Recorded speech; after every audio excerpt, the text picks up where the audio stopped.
It really is something, isn't it? The whole UAP conversation, it just keeps moving. Yeah, seems like every day there's a new headline or some report drops. It's hard to keep track. Exactly. So for this deep dive, we figured let's try and cut through some of that noise. We've been looking at the freecosmos.pro news feed. The one that aggregates articles based on keywords like UFO, UAP, sightings. Right, it pulls from all over. And the idea here is simple, really. Just highlight what feels, well, significant right now. Kind of like a briefing on the latest in ufology. Yeah, exactly. We're not digging into ancient history today or, pushing one theory. It's more about getting a feel for the current pulse. What's actually being talked about now in those aggregated reports. Okay, so jumping right in.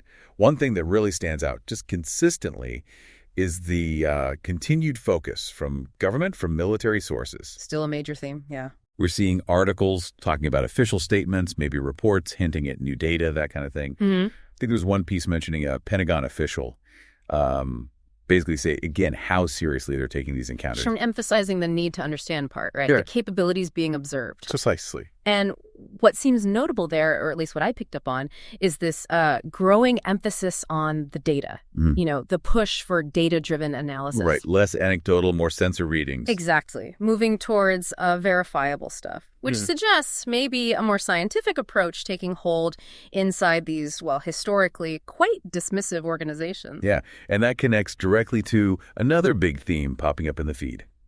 Tech. Detection tech, analysis tech, the tools. Lots of articles mentioning new kinds of sensors or upgrades to existing systems, specifically looking for UAPs.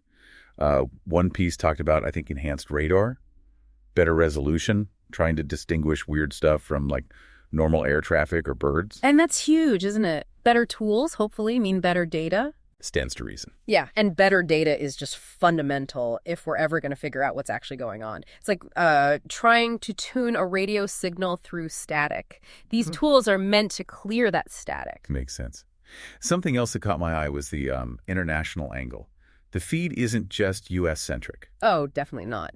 You see reports from other countries talking about their own sightings, their own investigations. I think I saw something mentioned from maybe Canada, their military tracking some unknowns, kind of echoing the U.S. reports. And that's important context, right? If multiple countries independently are reporting similar things, well, it makes it harder to dismiss as just, a purely local issue or a cultural phenomenon. It points towards something potentially, well, more universal being observed. Good point. Of course, it's not all one-sided. The feed definitely includes skeptical takes, too. As it should. Yeah, articles offering, explanations for sightings, atmospheric stuff, maybe misidentifications. There was one breaking down how certain weather conditions can create visual illusions that look pretty strange. And that critical look is, well, it's essential for any real investigation. You need those alternative explanations on the table, tested properly. Keeps everyone honest, avoids jumping to conclusions too quickly. Right. Based on incomplete data, which is often what we have. So if we try to sort of pull it all together, what are the main threads we're seeing, it feels like? Sustained official interest, advances in the technology being used to track them. Right, the sensor. A kind of growing global awareness, or at least reporting. Yeah, the international piece. And alongside all that, the ongoing critical or skeptical analysis. Yeah, I think that sums it up pretty well. It feels like the whole field, or maybe just the conversation around it, is getting a bit more data focused, maturing maybe. Yep. And you can see how those things feed each other, right? Official interest drives tech investment. Better tech gives more data, and more data fuels both more investigation and more detailed skeptical arguments. It's a cycle. So for you listening, when you see the next UAP headline pop up, maybe think about these threads. Like, what kind of data are they actually talking about? Is it just eyewitness, or is it sensor data? Good question to ask. Are they mentioning specific new tech? And are reports from different places starting to show, similar patterns? Those details might give you a clearer picture than just the headline.